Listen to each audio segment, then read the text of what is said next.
범사에 감사하라. 이것이 그리스도 예수 안에서 너희를 향하신 하나님의 뜻이니라. 거룩한 주일 추수감사절에 예배 자리에 오신 여러분 한 사람 한 사람을 주님의 이름으로 사랑하고 축복합니다. 목사는요, 여러분 보는 게 좋습니다. 이렇게 또 만나고 교제하면 얼마나 좋은지요. 또 우리 전교인이 또 우리 학생들과 함께 예배 드릴 수 있다는 것은 큰 축복입니다. 이러한 마음으로 우리 인사할까요? 얼굴 보니까 너무 감사합니다. 인사합시다. 얼굴 보니까 너무 감사합니다. 얼굴 보니까 너무 감사합니다. 우리가 마스크를 쓰고 있다 보니까요, 지나가도 누가 지나가는 건지 아는 사람인지 모르는 사람인지 잘 모르겠더라고요. 그래도 이렇게 주 안에서, 교회 안에서 만날 수 있다는 것이 큰 축복인 줄로 믿습니다. 오늘 특별히 추수감사절 한 해 동안 하나님께서 인도해 주셨고 지켜주셨음에 감사하는 절기죠. 그 절기를 생각하면서 깨달은 거지만, 저도 살아오면서 내가 무엇이 감사할까, 무엇이 좋았지, 이런 생각을 해보았습니다. 그런데 보니까 이 코로나가 계속되고 이런 모습들이 보면서 힘들더라고요. 왜 계속 감사는 없고 힘든 것만 생각나지 생각했는데, 이 한 주간 추수감사절 말씀을 준비하면서 깨닫게 되었습니다. 내가 세상 것에 너무 집중하다 보니, 세상 뉴스와 이런 것을 보니 감사할 제목이 없었구나. 그러면서 깨달은 것은 모든 것이 다 감사하더라고요. 가정이 있고 살아갈 수가 있고 또 예배할 수 있고 같이 이렇게 하나님 앞에 기도할 수 있다는 것이 감사하더라고요. 그런데 그 이유를 보니까 무엇인지 알게 되었습니다. 바로 내 안에 예수 그리스도가 계시기 때문이라고 믿습니다. 저는 여러분 가운데도, 우리 자녀들에게도 여러분 세상의 모든 조건이 감사가 아니라 주님이 내 안에 계심으로 감사하는 여러분 되시길 간절히 소망합니다. 그래서 바울이 오늘 이 고백에서도, 데살로니가 전서 편지잖아요. 이 편지를 쓸 때 자신의 상황이 그렇게 좋지 않았어요. 고난이 있고 역경이 있고 감옥 속에 있습니다. 그러면서도 범사에 감사하라는 이유는 그가 직접 경험한 겁니다. 내가 살아와 보니까 환경과 조건이 힘들더라도, 내 조건이 어렵더라도, 감옥에 있을지라도 감사할 수 있었던 이유는 내 안에 예수 그리스도가 있기 때문이다 라는 것을 알게 되었기 때문입니다. 저는 여러분 가운데도 예수 그리스도가 항상 함께 하시기를 간절히 축원합니다. 그래서 우리에게 힘들고 어려운 일이 많지만 하나님의 은혜는 언제나 그 어떤 어려움보다 비교할 수 없이 너무나도 크고 넓습니다. 아마 여러분 중에는 이 사실이 믿어지지 않는 분이 계실 줄도 모릅니다. 그러나 오늘 본문 말씀도 그런 말씀으로 들릴 수 있겠죠. 어떻게 항상 기뻐하고 쉬지 않고 기도하고 범사에 감사할 수 있는가? 저는 여러분 삶 가운데 이 감사하는 이유가 예수 한 분만으로 있기를 소망합니다. 오늘은 추수감사주일이죠. 1년을 돌아보며 돌보아주신 하나님께 감사드리는 날입니다. 이 시간 올 한 해 하나님께서 우리의 삶과 가정과 교회에 이루신 하나님의 놀라운 일들에 대해서 감사를 생각해 보십시오. 그런데 우리는 추수감사절에만 하나님께 감사드리는 것이 아니라 항상 하나님께 감사드리는 것이 믿는 자들의 본질입니다. 그것이 우리가 해야 될, 하나님이 우리에게 주신 하나님의 뜻이기 때문이죠. 그런데요, 사실 형편이 좋을 때는요, 감사하기가 쉽습니다. 돈 많이 벌어서, 내 병들이 고침받아서, 또 새 집을 사서, 아니면 우리 학생들이 시험을 잘 봐서, 지난주에 수능을 보았지만, 또 아니면 좋은 대학에 가서, 그런 등등이 감사할 수 있겠죠. 그러나 구원받은 성도는 이것과는 좀 달라야 됩니다. 모든 것이 감사해야 됩니다.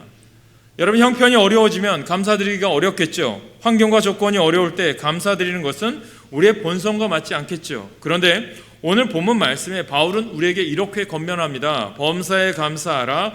이것이 그리스도 예수 안에서 너희를 향하신 하나님의 뜻이니라 라고 권면을 합니다.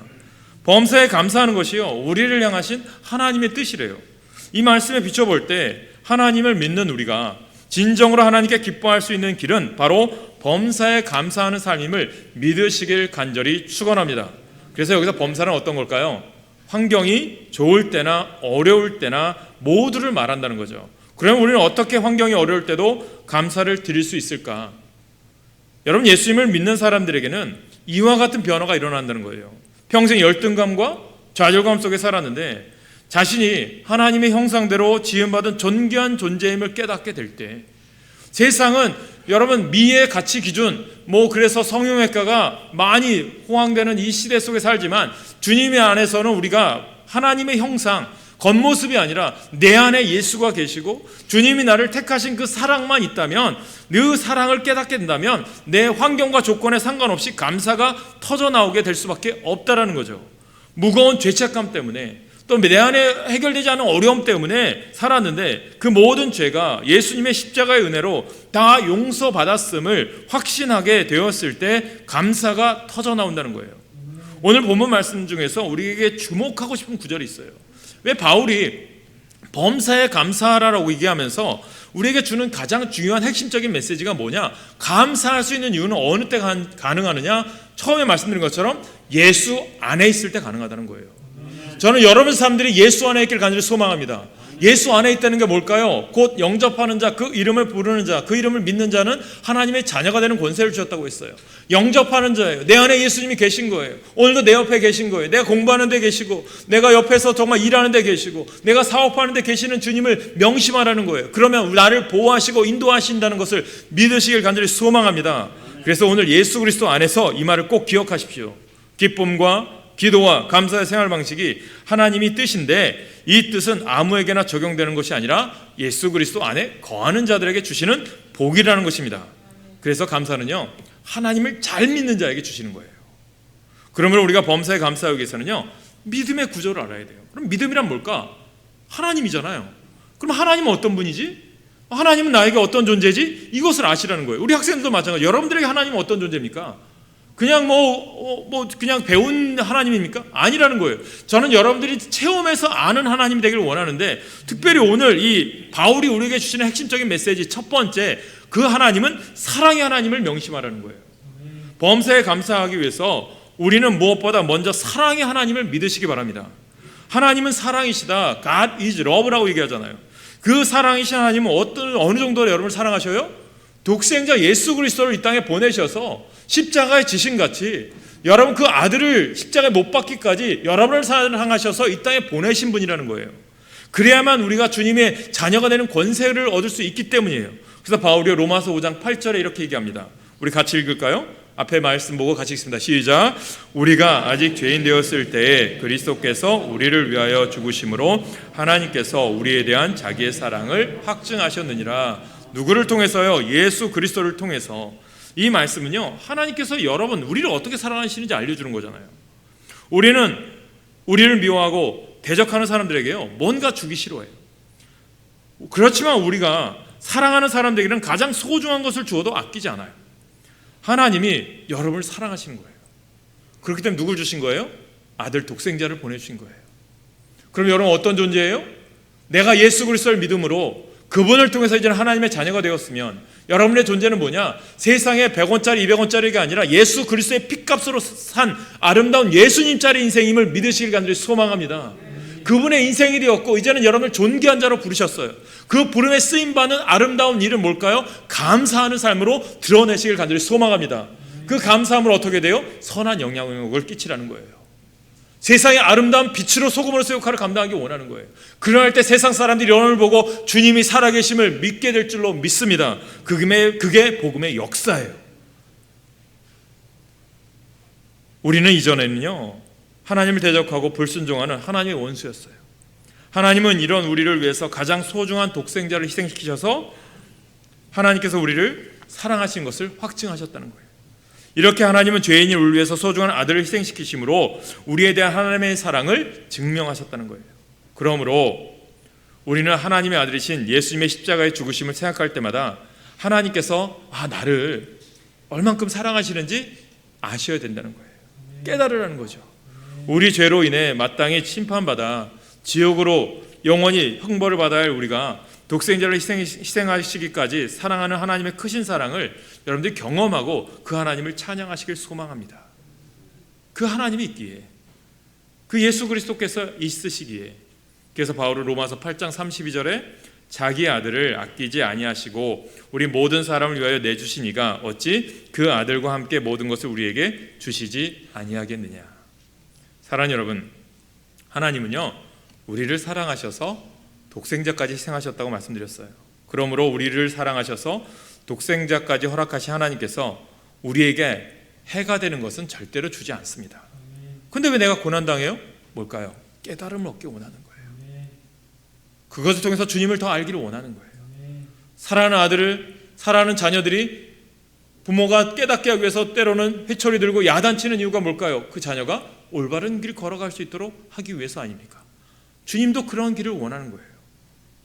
따라서 우리의 형편이 어떠하든 사랑의 하나님께 항상 하나님께서 항상 우리에게 좋은 것 주신 것을 믿고 그 믿음으로 사시길 간절히 축원합니다. 예전에 어렸을 때 기독교 영화들이 참 많이 있었어요. 그 중에 제가 본 영화 중에 하나가 낮은 대로 임하소서라고 하는 영화가 있었어요. 지금 우리 아이들은 잘 모르겠지만 실제 살아계신 분의 이야기죠. 안요한 목사님의 스토리입니다. 이분이 우리 해외 유학생들을 위한 코스타, 미주 코스타라든가 유럽 코스타에서 강의를 많이 하세요. 앞이 안 보이는 분인데 많이 초청을 받고 이렇게 강의하시는 거 보면, 또 간증을 하시는 거 보면 정말 너무 은혜돼요. 유튜브에도 이분 간증들이 있는데 우리 학생들 한번 들어봤으면 좋겠어요. 이분이 어떤 분이냐면 어떻게 그 연세에 이렇게 사역을 하는지 감동되죠. 근데 보면 그 이유는, 이분이 이런 얘기를 해요. 내가 이렇게 잘 간증을 하고 다니는 이유는 딱 한 이유입니다. 내 삶에 감사가 있기 때문입니다. 그렇게 고백하시더라고요. 여러분, 멀쩡하게 살던 분이 눈이 멀었어요. 맹인이 된다는 것은요, 분명히 인생에서는 가장 큰 시련이고 고통이죠. 하지만 빛을 잃었어요. 그 대신 빛 대신 누굴 만나요? 주님을 만났어요. 자신의 삶의 가장 낮은 곳에서 그곳에 임하시는 주님을 만났어요. 그래서 영화 제목이 낮은 대로 임하소서예요. 많이 잃었지만 삶의 목표를 찾았고 장애인들을 위한 컨퍼런스에서 도우미로 참석한 지금의 사모님을 만나게 되어서 가정을 꾸리게 되었다고 합니다. 아마도 그의 인생의 가장 복된 만남이기도 했죠. 그리고 결혼하면서 그는 항상 이 사모님을 위해서 헌신하며 살겠습니다라고 고백했다고 해요. 그래서 이렇게 약속했대요. 여보, 나 한눈 팔지 않을게. 그렇게 고백했대요. 이분이 어떻게 한눈 팔 수 있겠습니까? 앞도 보이지 않는 분이. 왜 그런 고백이 나왔을까요? 내 안에 예수 그리스도로 인한 감사가 있기 때문이죠. 그분은 자신의 모습을 볼 수 없지만 그분의 인상을 보면요, 참 늘 웃는 모습이에요. 시각장애인이 되었기 때문에 그리스도 안에서 산다는 것을 알게 되었고 그의 삶의 방식을 통해 살아가다 보니까 늘 감사와 기쁨이 넘쳤다라는 거예요. 두 번째 하나님은 어떤 하나님이에요? 전능하신 하나님을 여러분들이 경험하시길 소망합니다. 범사에 감사하기 위해서는요, 우린 전능하신 하나님을 믿으셔야 돼요. 우리가 믿는 하나님은요, 무에서 유를 창조하신 전능하신 창조주, 죽은 자도 살리시며 없는 것도 있는 것 같이 부르시는 전능하신 하나님, 우리를 사랑하셔서 온 우주 만물 창조물을 다 창조하신 후에 마지막에 우리를 만드신 그 주님, 그 전지전능하신 하나님이시다. 그러므로 전능하신 하나님 안에서는 불가능이 없는 줄로 믿으시길 바랍니다. 이 전능하신 하나님 안에서 죽은 자가 살아날 것이고요, 없는 것도 창조될 것이고요, 광야의 길이, 사막의 오아시스가 생겨날 줄로 믿습니다. 이처럼 하나님은 전능하시기 때문에 우리에게 나쁜 일도 능히 좋은 일로 바꾸실 줄로 믿습니다. 그 고백을 했던 사람이 누구예요? 우리가 성경에서 배우는 다윗이잖아요. 요즘 새벽마다 시편을 보는데 주옥 같은 말씀이잖아요. 다윗의 인생이 여호와는 나의 목자시니 나를 푸른 저장과 쉴만한 물가로 인도하시고 사망의 음침한 골짜기를 다닐지라도 해를 두려워하지 않아요. 왜요? 주 여호와 하나님이 나와 함께 하시기 때문에. 그 믿은 거죠. 사랑하는 여러분, 전능하신 하나님이 이 모든 것을 역전시킬 줄 믿습니다. 그 믿음이 있던 거죠. 저는 여러분들에게 전능하신 하나님이 여러분 가운데 살아 역사하실 줄 믿으시길 간절히 축원합니다. 그 믿음으로 살았던 한 여인이 있어요. 한 자매예요. 영감 있는 시인이에요. 누굽니까? 우리가 잘 아는 송명이시죠. 여러분 다 아시죠? 뇌성마비예요. 태어나면서부터 말 한마디도 하기 힘들어요. 말 한마디 하려면 막 꼬이고 힘들어서 막 힘들어해요. 그런 고통을 겪는 1급 장애인이죠. 그가 예수님을 만나고 나서 얼마나 많은 시를 썼는지 몰라요. 뇌성마비로서 남이 가진 것 90%를 못 가진 자매죠. 그렇지만 예수님을 만났어요. 예수님이 그의 마음을 가득 채웠어요. 예수님 때문에 항상 감사하고 범사에 감사하는 아름다운 예라고 할 수 있죠. 그래서 그분이 쓴 시, 찬양이 있죠. 전능하신 하나님, 나 남이 없는 것 같게 하셨네. 우리가 잘 아는 이지선 씨 아시죠? 이화여대 다니고 잘 나가던 미인이었어요. 오빠와 같이 운전하고 가다가 음주운전 차에 교통사고 당해서 차가 화재가 나서 오빠는 탈출했는데 동생인 이지선 자매가 탈출을 못했어요. 얼굴이 온통 다 뭉그러지는 화상을 입었어요. 그런데 이분이 복음을 전해요. 한동대 교수로 사역을 해요. 어떻게 그럴 수 있었을까요? 그 자매 안에 예수 그리스도를 향한 감사가 있었기 때문입니다. 전능하신 하나님이 살아계심을 믿었기 때문입니다. 저는 여러분들이 이러한 고백이 있길 간절히 축원합니다. 세 번째는요, 전지하신 하나님. 전지하신 하나님이 뭘까요? 나의 모든 것 다 아시는 주님이세요.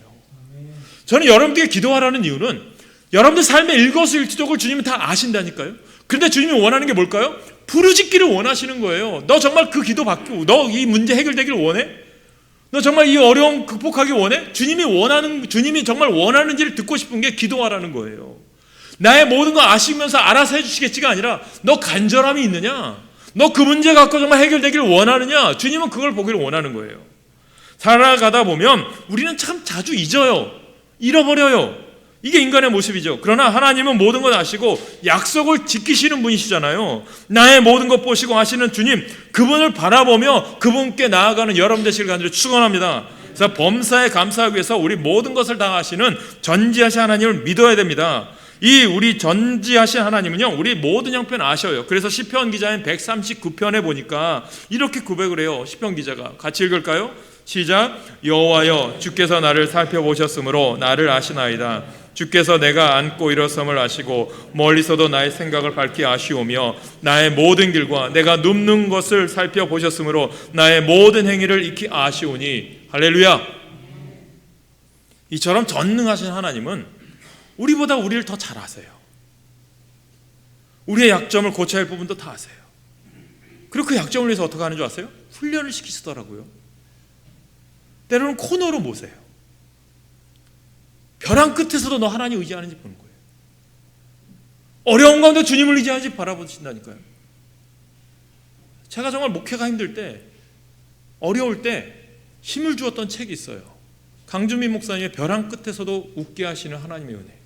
여러분, 벼랑 끝에서 웃을 수 있을까요? 이분도 목회하면서 힘들 때 동양성교교회에서 정말 고난받고 어렵다가 목회를 내려놓고 싶어서 내려놨다가 다시 후임 목회자가 목사님이 담임 목사님 오셔야 됩니다 해서 지금 LA에서 다시 목회하고 계세요. 그때 쓴 책이에요. 여러분, 우리들이 정말 끝까지 우리가 하나님 앞에 고난과 역경 가운데 주님을 의지하고 있느냐, 주님은 그걸 보신다는 거죠. 때로는 고난 가운데 우리가 훈련시키셔서 우리를 주님의 자녀로 만들기 위해서 주님은 우리를 옳은 길로 인도하시기 위해서 시험의 자리로 부르시는지 몰라요. 어떻게 보면 코로나 하나님 우리에게 주신 테스트라고 저는 생각해요. 올바른 믿음 너에게 있니? 너 정말 믿음이라고 하는 것이 너한테 있니? 예수 그리스도를 향한 감사와 은혜가 너한테 있니? 물어보시는 것 같아요. 알파와 오메가 되신 하나님께서는요, 우리의 과거나 미래까지도 다 알고 계세요. 그런 주님은 오늘 내가 정말 주님을 섬기고 있느냐? 사랑하는 여러분, 하나님은요 결코 실수가 없으신 분이에요. 비록 우리 눈에는 실패처럼 보이는 일일지라도 주님께서는요 그게 최선이에요. 그러면 우리 현재 상황이 어떠할지라도 전지하신 하나님께서 우리를 가장 최선의 길로 인도하시고 계심을 믿으시길 축원합니다. 우리의 미래를 하시고 우리를 최선의 길로 인도하시는 주님을 날마다 찬양하시길 축원합니다. 그러므로 여러분, 우리에게 주는 네 번째 하나님 어떤 하나님이에요? 가장 좋은 것을 주시는 분이세요.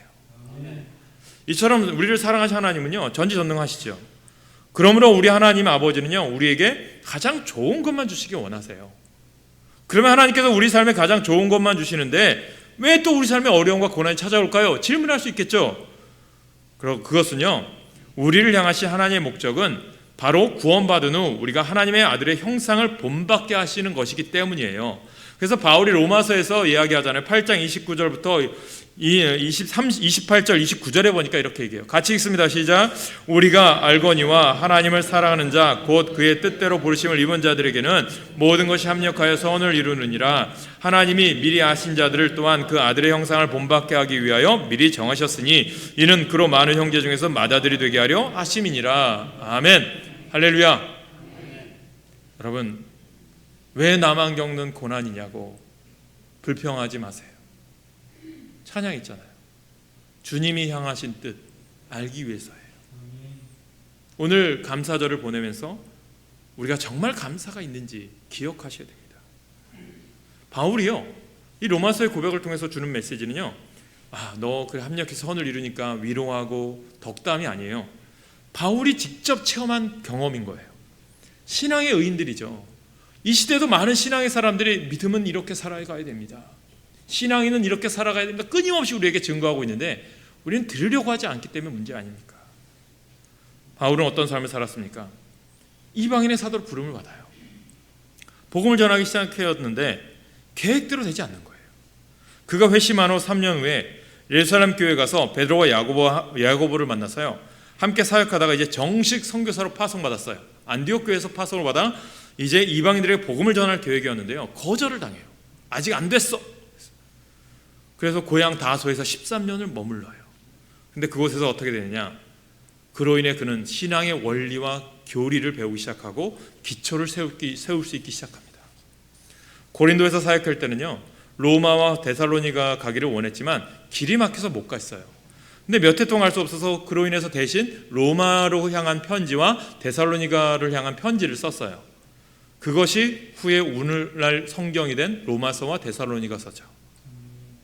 아시아 지방에 복음을 전하려고 했을 때에는 예수님의 영이 허락하지 않으셔서 가지 못했어요. 그로 인해서 마게도냐로 오라는 환상을 보고 유럽 지역에 복음을 전하게 되죠. 그로 인해서 누구를 만나요?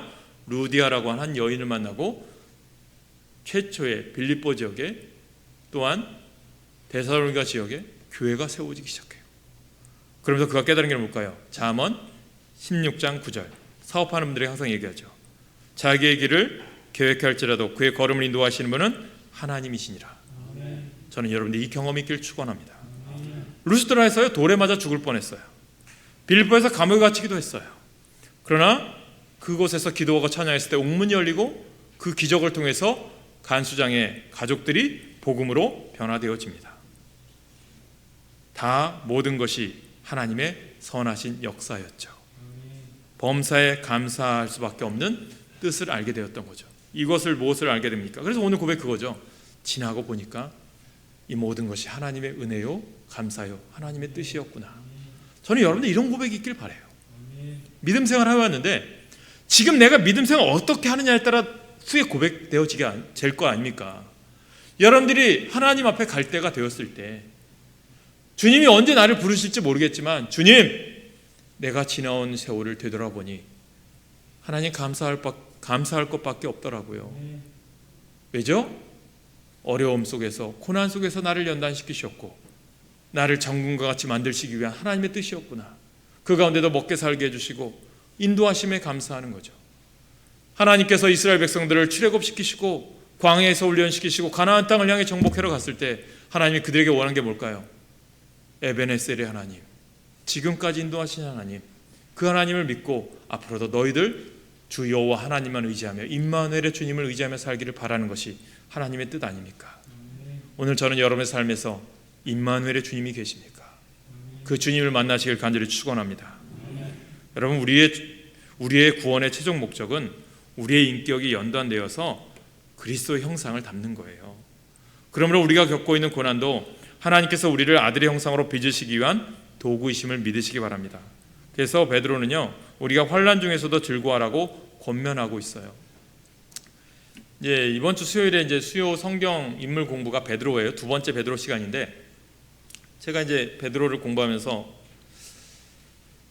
여러분 알다시피 베드로가 예수 그리스도의 수제자 아닙니까? 주는 그리스도시요 살아계신 하나님의 아들입니다라고 가이사랴 빌립보에서 고백을 했고, 내 고백 위에 교회를 세우신다라고 예수님이 말씀해 주셨잖아요. 그런 그가 예수님이 십자가에 못 박히시자 3번이나 부인했잖아요. 그러고 나서 자신의 삶의 터전, 원래 터전이었던 갈릴리 호숫가로 갔습니다.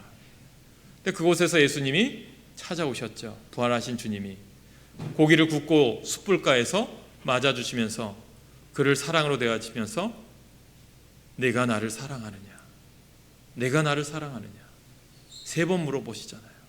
그때 마지막에 주님만이 아십니다. 그 고백을 하죠. 내 양을 먹이라, 내 양을 치라. 목양의 사명을 주셨어요.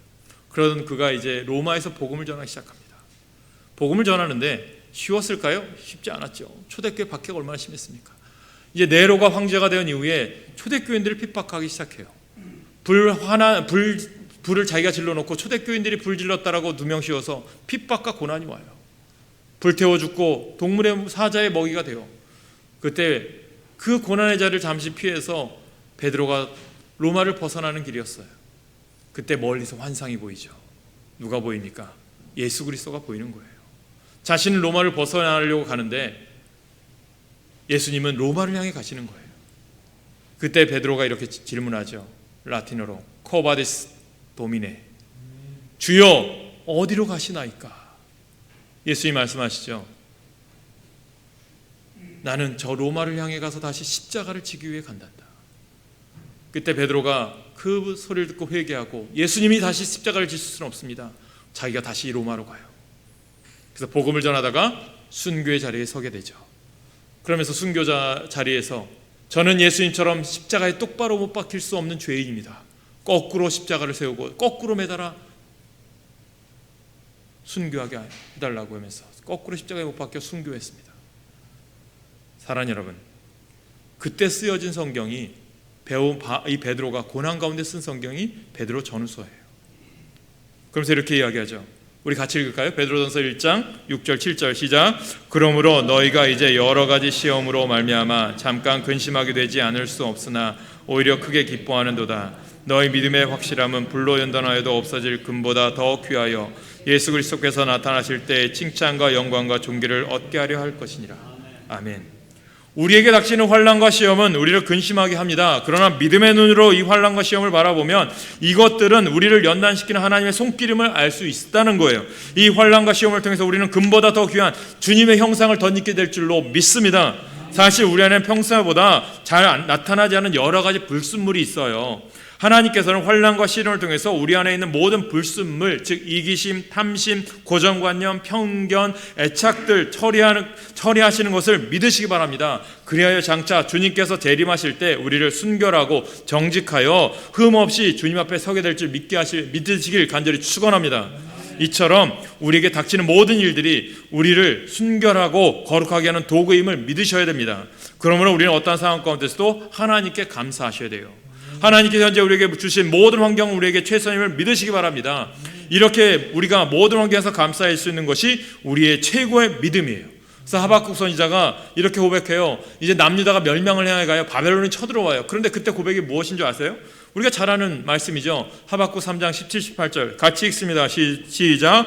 비록 무화과 나무가 무성하지 못하며 포도나무에 열매가 없으며 감람나무에 소출이 없으며 밭에 먹을 것이 없으며 우리의 양이 없으며 외양간에 소가 없을지라도 나는 여호와로 말미암아 즐거워하며 나의 구원의 하나님으로 말미암아 기뻐하리로다. 아멘. 하박국은요, 모든 결핍 속에서도 하나님께 감사하며 기뻐해요. 비록 지금 아무것도 없는 궁핍과 고난 속에 있을지라도 구원 되시는 주님께서 자신을 사랑하심으로 최선의 것을 주셨다고 감사하며 기뻐하고 있어요.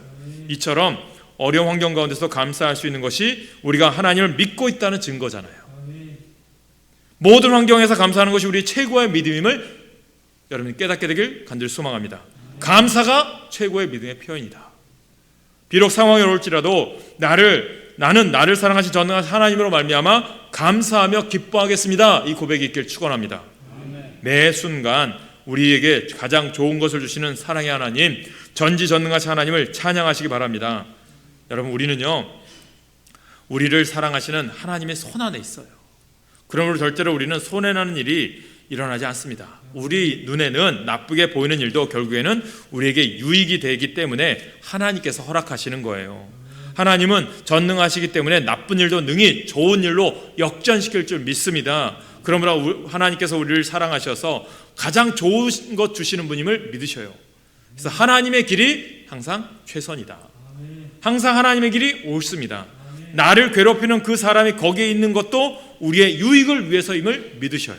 나를 두렵게 하는 그런 일이 일어나는 것도 모두 우리의 유익을 위해서예요. 이처럼 우리를 사랑하신 하나님께서 모든 환경을 사용하셔서 우리가 하나님의 아들의 형상을 닮게 도우시는 것을 믿으시길 축원합니다. 그러므로 여러분 이제 감사하면서 잘 부르는 찬양이죠. 찬양을 좀 준비해 주시는데 이 찬양이 참 우리에게 은혜가 돼요. 저는 그래서 여러분들이 어느 때든지 항상 무슨 일을 만나든지 항상 감사했으면 좋겠어요. 이렇게 범사에 감사하는 삶이 바로 우리가 참으로 하나님을 믿고 있다는 증거가 아닐까요? 우리가 우리를 사랑하셔서 우리에게 가장 좋은 것 주시는 전지전능하신 주님을 여러분 항상 그 하나님을 찬양하셔야 됩니다. 그래야 여러분 가운데 감사가 넘쳐날 거예요. 이 찬양하면서 여러분 가운데 하나님이 주시는 진정한 감사가 넘치시길 소망합니다.